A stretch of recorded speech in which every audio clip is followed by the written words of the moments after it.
Hi, this is Joe with another video. For this particular video, I'm not going to do my usual movie reviews and stuff. I wanted to put this video onto my Big Six Towers Facebook page for my co-op, which is called Big Six Towers, which is in Queens, New York. And I wanted to. It's easier for me to upload to YouTube and then link it over to Facebook.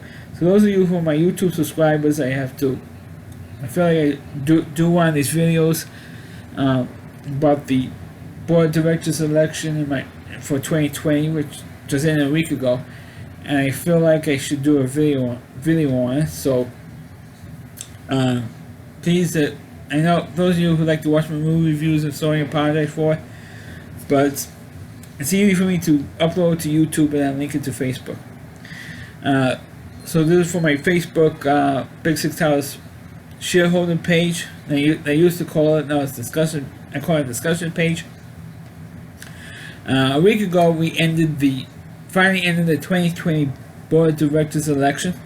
A little more than a week after the annual meeting. I think it took about about a week, a little more than a week from the.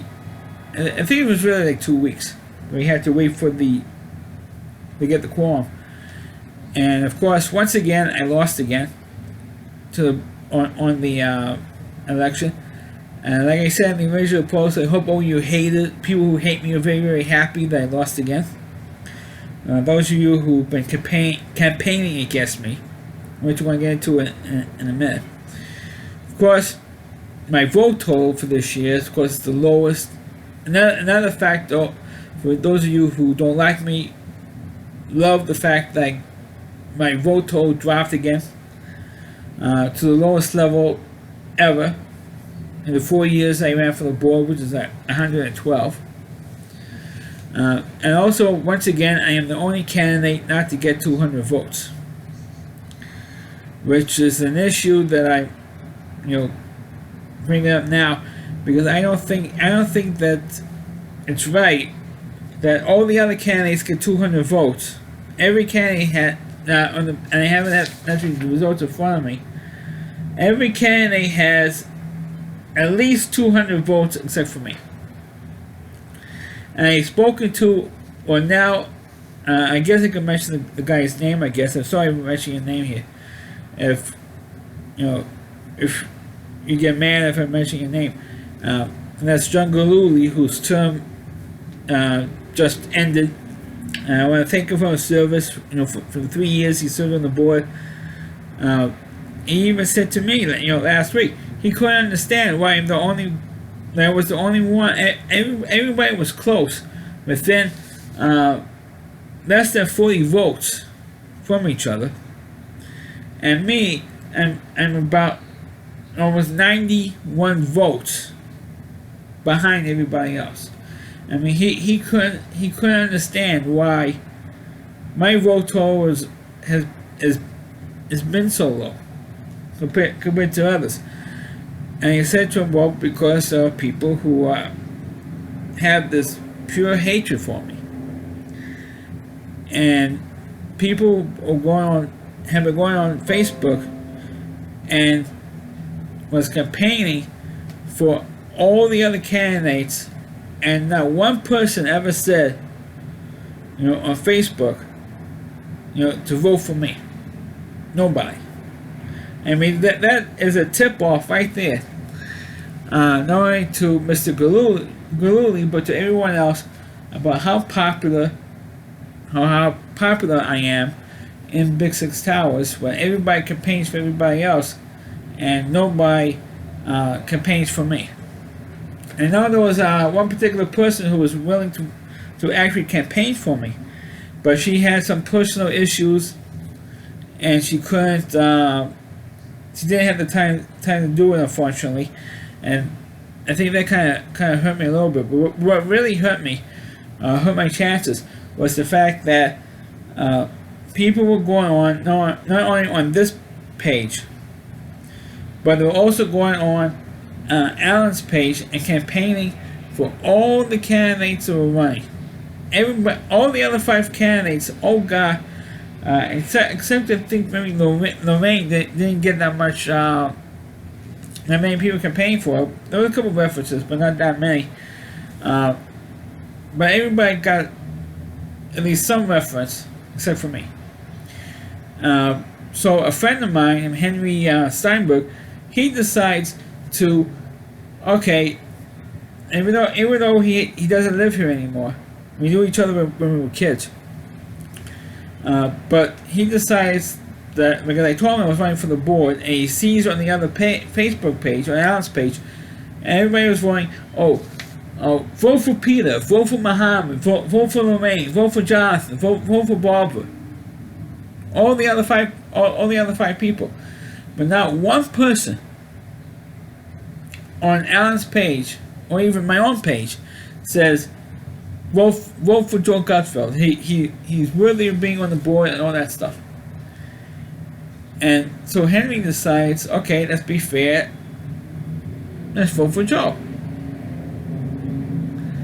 What happened was, not only was Henry removed from the page, but also the fact that the post was also removed. Because Alan didn't want any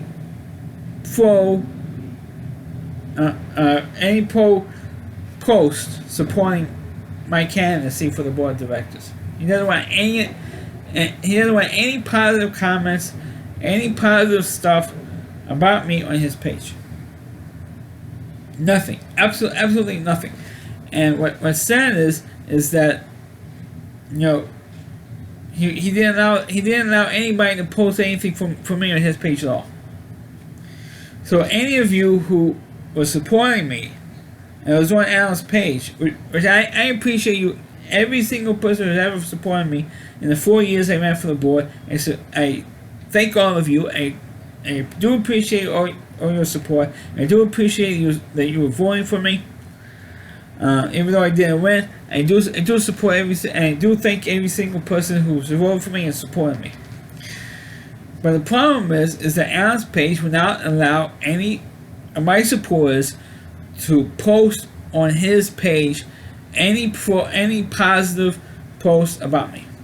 Now, if you track, I understand from Mr. Lippman, Roy Lippman. I had a conversation with him just the other day, and he told me that there was one particular person on Alan's page who was constantly bashing me on his page. And that type of stupid nonsense is why I can't. There's no way in the world that I'm going to get elected here in Big Six Towers. There's no way. And I do feel that the odds, no matter how many times I run for the board, the odds are always going to be against me. Even though I'm the only candidate, at least for this year, for 2020, who's lived here longer than anybody. But unfortunately, that type of experience doesn't count with any of you, which is sad. You know, my 48 years I'm 49 years old, and 48 of my 49 years of living have been living here in Big Six Towers. That stuff does not count. All it counts is my stupid work history, which I want to get into why my work history isn't that terrific. Okay, again, that's going to be the next thing we'll be talking about on this video. But the thing that's sad is you don't count that as experience. Me living here for 48 years. I mean, we have a guy. I'm not disparaging Peter at all. Peter Nowick, I guess that's how they pronounce his name. He's been living here for 3 years, and he got 200 votes, and I didn't even get 112. That's all I got. How come he got 200? How come a guy who hasn't been living here even a tenth as long as I've been living here at Big Six, how come he ends up getting 200 votes and I only get 112? I like for somebody who's on the page here to explain that to me. I like for somebody to explain that. How come a guy who's only been living here at Big Six Towers only 3 years gets 200 votes, and someone like me who's only been living here 48 stinking years and get only 112? Okay, I like for somebody to explain that. Well, the other two winners, Jonathan Bashimi is like 2-3, and all the votes are relatively close. The vote total. Lorraine McAndrews got the most with 242. Jonathan Bashimi got 234. Bobo Collins got 233. That's one vote behind. Mohammed Shoberg got 230. So all top four are within 12 votes of each other. And then you have Peter with 203, and then I got 112. I mean, with me, it's not even close. I mean, everybody. I mean, I heard, oh, it's so close. The voting is so close. Voting is so close. And I felt that the voting was, actually the voting was delayed because we were like 52 votes short. But even if I had those 52 votes, even if all those 52 ballots all went for me, I was still come out with 164. That's if I count those 50 votes. Well, a lot of the people who have voted for me over the 4 years, some of them have unfortunately passed away. Some of them have moved out. So I can understand my vote total went down by a couple of votes, but not to just lengths as this had. So I think that the vote total was not exactly accurate. That's number one. Number two, I don't think that on the notice that we all received, it doesn't even say how many votes altogether were voted, were put in. It doesn't say if we got 500 votes. It doesn't say anything. And also, I think this is also the first time that nobody has gotten 300 votes. Last year, we only had one person getting 300 votes, and that was Kevin Doyle. And I don't know how much time I have to get into that, but on this video anyway. Maybe do another video some other time. But he was the only one who got, and there was nobody even close to get 300 votes this time. So it goes to show you that even the people who were elected are not exactly popular, even myself. And like I said, there's no explanation as to why I got 112 votes. I think it's maybe because people were campaigning on Alan's page for every single person except for me, which hurt. That definitely hurt. Second thing that definitely hurt was we didn't have a traditional Meet the Candidates night this year because of the virus. So we do everything online, including videos, and not everybody has a computer. Even though we all get the bios, even with the bios, not everybody has a computer. Nobody has access to the internet. Nobody has a computer. So how can anybody go online to the Big Six website and see all the videos that all 6 candidates have done? And true, I was running against 5 people, but still, it's no excuse to not have a closer vote total than everybody else. I mean, this is like the 3rd year in a row I got the fewest amount of votes of all the candidates. 3rd year, it's also the 4th year in a row they didn't even get 200 votes. I never received more than 165 votes in any year they ran, and that was 2 years ago in 2008. And that's 2018, excuse me. In 2018, we had like 4 people running for 3 spots, and I figured, okay, I know I'm going to get a bump or a higher amount than I did my first year I ran, which I got like 151 votes. So I figured, okay, let's see how well I'll do this time with only 4 people running. And I was mad because I was the only one who didn't. There was the 1 year that I thought I was going to get elected because the odds were in my favor, the number 1. And number 2, I had several people come up and tell me that they were not going to vote for Howard Geary, but guess what? Howard Geary got elected anyway. and he beat me out by I think by 150 something something votes, and it's it's a disgrace that he got elected. And there's also one topic I want to get into in this video. What happened is that one thing that I wanted to do for this year, which I know I never mentioned in any videos, was to get permission from. I don't think I'm ever going to get permission to do this, even with the virus. One thing I wanted to do is to meet people in the buildings, to sit in the lobby, the front lobby, and have a meeting, and to meet people from each one of the 7 buildings. That was an idea that I've been thinking about for a while, but I don't think that with the virus going on, that's number one. Now, and two, I don't think that any candidate is going to be allowed to campaign in the lobbies. I don't know why, because it's because management and the board are cutting down on the on the campaigning stuff. That's why you really haven't seen any flyers for the last few years, either from White Lemon with his newsletters or with anybody else going around, vote for this one, vote for that one, or whatever. Because I'm sure if there were flyers, the pollers in the other, against my candidacy or anybody else, I would have heard about it from one of the pollers, because I talked to everybody. But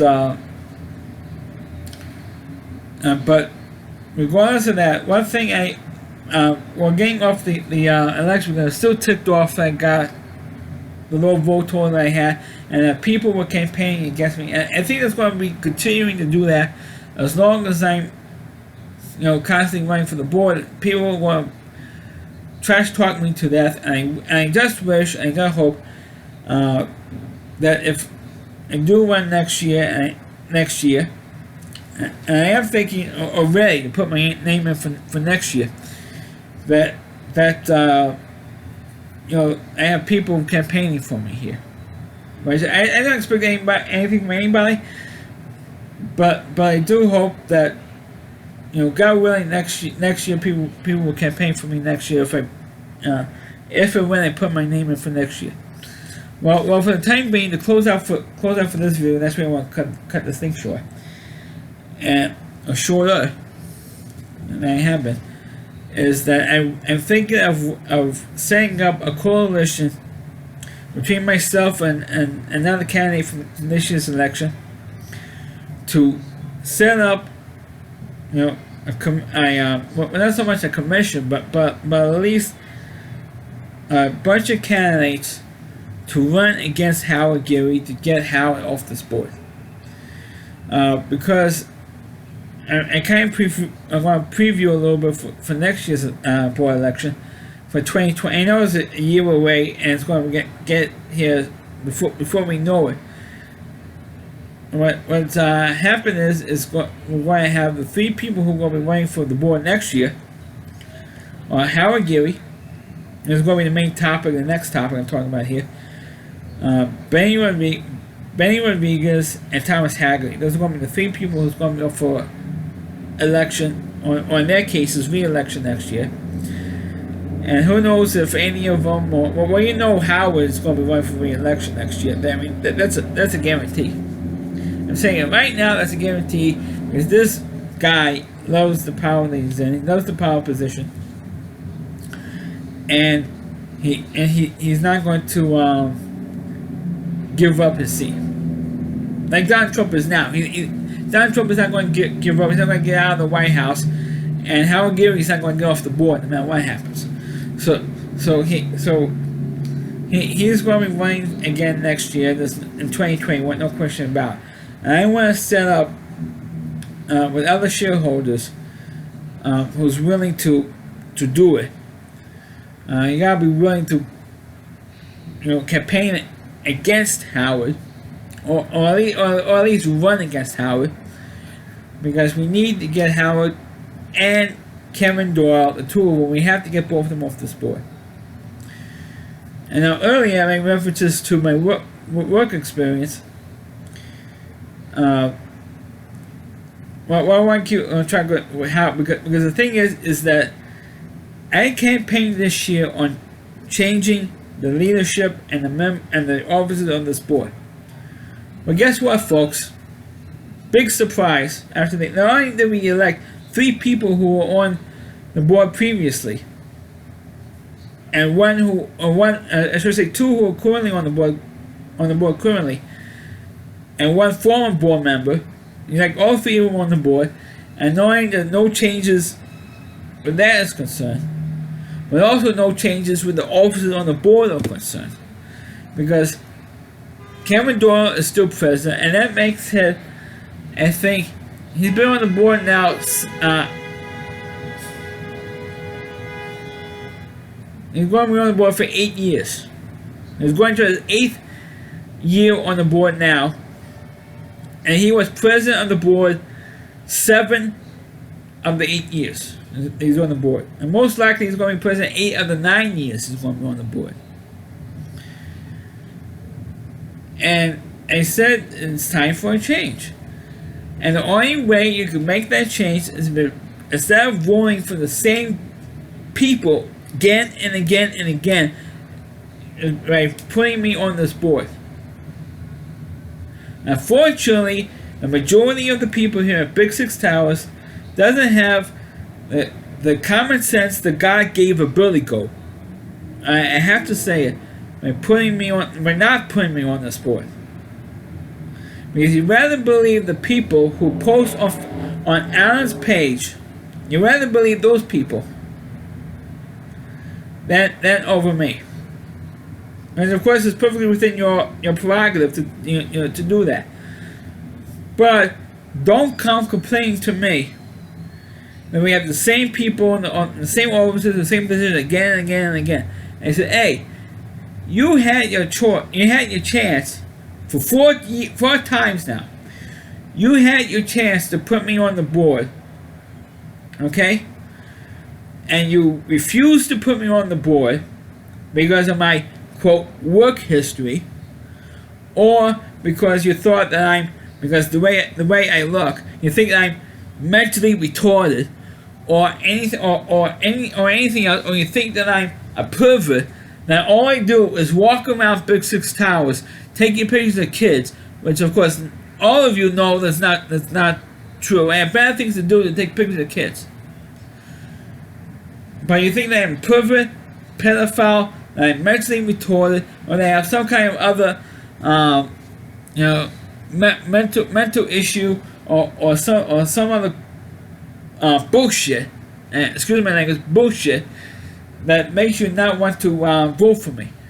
But I'm telling you one thing, folks. No one cares more about Big Six more than I do. All the 3 people that you're voting in, and that respect, do not care about Big Six Towers. I'm telling you right now that not one of them cares about Big Six Towers. No member of the board, no of the other candidates, no one cares about Big Six Towers more than I do. I'm telling you right now. But unfortunately, that's who you voted for. You voted for 3 people who don't give 2 cents about Big Six Towers. That's who you voted for. And I'm telling you one thing, I am not going to quit. I'm going as of right now, I'm going to keep running for the board of directors until I'm elected. I don't care if next year if I get 0 votes for the board of directors. I am going to keep running because I don't believe in quitting. Because one of these years, I want to be elected to this board. One of these years.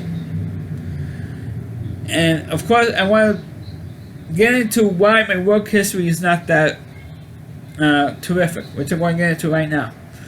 The reason why my work history is not that terrific, and I told most of the story, at least the first story, before. I told most of it before in a post. Well, not in a video, but in a regular post about what happened in terms of relation of my wearing a stupid face mask. My first job was I worked, and this is way back in 1993, folks. Okay, it was a long time, almost 30 years ago already. I worked in New York Life in the summer of 1993. Actually, I started working there on my birthday. Actually, it was in July 14th, my birthday, and I worked there from my birthday till I think it was till the end of October, middle to the end of October. I worked at New York Life. I worked in the worst job you can have, and that's the mailman. And like I said, I worked there for most of the summer, and then after Labor Day weekend, which actually I had off for Labor Day, they decided to, New York Life decided to paint the mailroom. Now, those of you who've never been to the New York Life building, which is on like 28th Street and Park Avenue, or actually, it's actually Madison Avenue, it's the actual street, address for the building. But the entrance I use is actually through the Park Avenue the 28th Street Park Avenue station on the 6th train. Because there's an entrance that leads right into the building. I'm not kidding. Anyway, after Labor Day, they decided to paint the mailroom. And the level of the where the mailroom is in regards into the building is in the basement.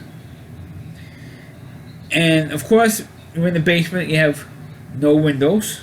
That's one. Because we were on the same level as the subway station. So we had no windows, and they shut off the air conditioning. So you had absolutely no ventilation at all. So for 8 hours a day for 2 weeks, I was breathing in paint fumes for 2 weeks. Well, not every day, that's for weekends I had off, but for 8 hours a day for 2 weeks, I was breathing in paint fumes. And they gave me this cheap little mask to where I couldn't even breathe, because whenever I was breathing, I was literally hyperventilating, because whatever I was breathing out, it was immediately breathing it back in, because there's no, and those masks, and those stupid masks that people are forced to wear now for the virus, there's no way for the air to escape for those masks. No way. So even though it's supposed to be for your protection and protection of others, those masks are dangerous. To wear, because there's no way for the air to get out from the mask. There's no way. Because people have it so tight on their faces. You're breathing in, wherever you're breathing out, you're breathing it right back into your lungs. So that's what was happening to me, and that plus breathing in the paint fumes, I literally almost passed out. And I literally felt like I was going to faint. And my supervisor saw I was breathing heavy, so I had the mask on, plus the breathing in the paint fumes was making it worse. Because I do have a history. Damn motorcycles. I do have a history of bronchitis. So I actually have trouble breathing with the super mask and the paint fumes. And I was working so slowly. My supervisor comes over and says, "Joe, why are you working so slowly for?" I said to him, his name was Roosevelt. I said, "Roosevelt, I feel like I'm on the verge of fainting." And he says, "Joe, you're just saying that so you won't have to work." I'm not kidding. He actually said that. And he said, "Okay, when I do faint, you're going to know about it. You know I'm not going to be fainting because I warned you that I feel like I'm going to faint." Thankfully, because he got me mad enough that I didn't faint. But what I should have done was I should have stayed home the next day. But I was stupid because I need the extra day's pay, because I'm going to be off for 2 days because of Rosh Hashanah. And I told him I was going to stay home. And I had, the way it came out on the English calendar, I had a 4-day weekend. I had Rosh Hashanah started Wednesday night, Thursday, and Friday. So I had Thursday, Friday, Saturday, Sunday off from work. I was so sick and breathing in pain fumes, I was in bed for 4 days. I was in bed 3 out of the 4 days. I was in bed. I couldn't even get out of bed for 3 days. That's how sick I was. And I had the windows of my bedroom wide open. My mother, who came in to check on me, and wanted to know why I had my windows wide open, because the weather wasn't that terrific the whole weekend either, which didn't help me. And he said to him, Mom, I can't get enough fresh air. I can't get enough air in my lungs. I couldn't breathe. So what happened was after I came back from work, I felt well enough that I went back to work on Monday. And then they decided to put, and the rest of the story, which I didn't post on Facebook, on the page, is the fact that they decided afterwards to repaint, to put down new carpeting after the paint job was over. And you still smell the paint in the mill. You still feel the fresh paint in there. There's no way for the air to circulate to get the smell out. And the two guys who were putting on the carpeting, they actually to put down glue before they put down the carpeting. So I went from inhaling paint fumes to sniffing glue. And on top of that, the two guys who were putting in the carpeting were smoking. One cigarette after the other, like two human chimneys. And there was so much smoke in there, I was choking. Literally choking on the smoke. I couldn't even get any words out to my supervisor because I really scared the hell out of him. I mean, I really did. Because my face turned completely red. Couldn't stop coughing. Couldn't even catch my breath. And it's because the two guys were lighting one cigarette after the other. My supervisor talked to him and said, "Hey, stop smoking, you're bothering my worker. Your cigarette smoke is bothering my worker, cut it out." And on top of that, it's a non-smoking area. And they were smoking anyway, out of spite. And until I began the talking fit, they didn't give a shit. They kept talking, they kept smoking anyway. Well, my supervisor leaves a half hour before I do. And as soon as my supervisor walked off the door, the two guys went back smoking again. So then what I did was I complained to the head of the whole mailroom department, and I filed a formal complaint. The next day, guess what happened the next day? I was fired the next day for complaining, and they were smoking in my face. Right? So that's what happened with New York. Wonderful New York life. Then I ended up a few months later, about like 9 months, almost a year later, I got another job at also in the mailroom for Chemical Bank, which is in downtown Manhattan, 4 New York Plaza. Takes me an hour, at least an hour to get down there every day, an hour home. And I worked there from about 8:30 to 4:30. And by the time I get home at 5:30, I was exhausted. Almost every day I was exhausted for working. Because the job was a little bit better because the system in Chemical Bank was a little bit better than New York Life. But I was assigned to deliver mail to certain floors. At first I was delivering to 3 floors in particular, floors 5, 6, and 8. And I was working there for about like 3 months, delivering mail for these 3 particular floors. Then I got switched to 2 floors, the 16th floor and the 21st floor in the New York, in the Chemical Bank building in 4 New York Plaza. And after a while, I found out that the supervisor on the 16th floor, and the entire 16th floor in that building was one whole department. Over 100 employees in this one department alone. And I forgot what the name of the department was. But anyway, this one particular day, I supposed to deliver mail like 4 times a day. About 9 in the morning, about, I think it was like 11 or 11:30, supposed to deliver it again at 11 o'clock. And then at 2 o'clock, and then at 4. Supposed to deliver mail to these 2 floors, these 4 times a day. And I shared it with another worker. So she did half the work, and I did half the work. She did 2 runs, I did 2 runs, and we alternated. So this day was my turn to do the first run in the morning. So I went up 9 o'clock in the morning, and when it was at exactly 9 o'clock, I picked up whatever mail that was there. I dropped off whatever mail I had off for that department, and I went up to the 21st floor, did the same thing. As soon as I come back down to the mailroom, my supervisor calls me over and says to me, "Joe, did you pick up mail for 16?" And he said, "I did. What's the problem?" I said, "What's the matter?" And he said, "I've got it." I said, "If you don't believe me, I have the mail in the cart. Each person has their own cart to deliver the mail to the floors." And he said, "If you don't take my word for it. I got the proof right there in the car. Because I didn't even have a chance to sort that mail out yet. So if you don't believe me, you can look in the car and you see it got mail from, the return address is the 16th floor. It's on the mail. So if you don't believe me, you can look in the slot. Look in the car. And she says, well, they're claiming that you didn't pick up mail from up there. Well, they don't know what the hell they're talking about because I picked up mail from there and I got it in the car. You can look. I have it in the car. That's my proof. That's my evidence. The evidence is right there. All you have to do is look at it and it's there. I have it right there in the car. If you don't believe me. And she says, go back up there and find out what the hell is going on. And it says, all right. So instead of getting 4 pickups, they had a 5th pickup.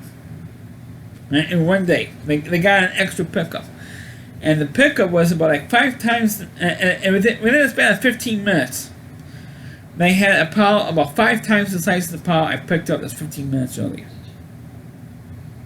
I'm not kidding. So I got mad because they accused me of not doing my job. They said, "Oh, the pile is too big. I'm not gonna pick up a pile that big." That's how I interpret it. So the next day, and let it go for the rest of the day. The next day, I went up and I asked the receptionist because in that room somebody has to buzz me in to drop off the mail and pick up whatever is there. So what I did was I asked the receptionist, the lady who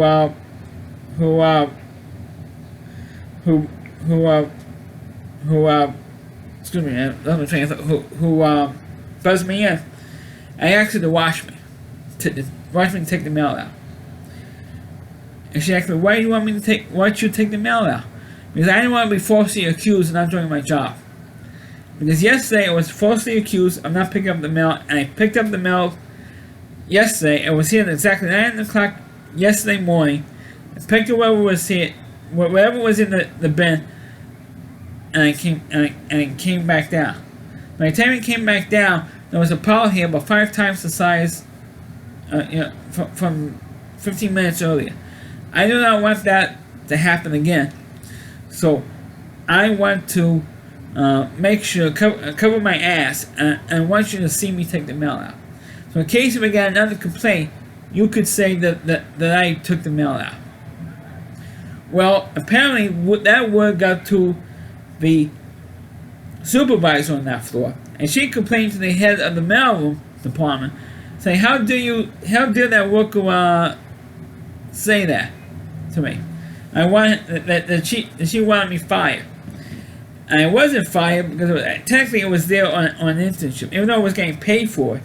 I mean, I wasn't earning a salary, but my salary was not coming from Chemical Bank. It was coming from this job program, the school training program that I was involved with at the time. They were the ones who were paying me my salary. So technically it was one of those rare paid internships, and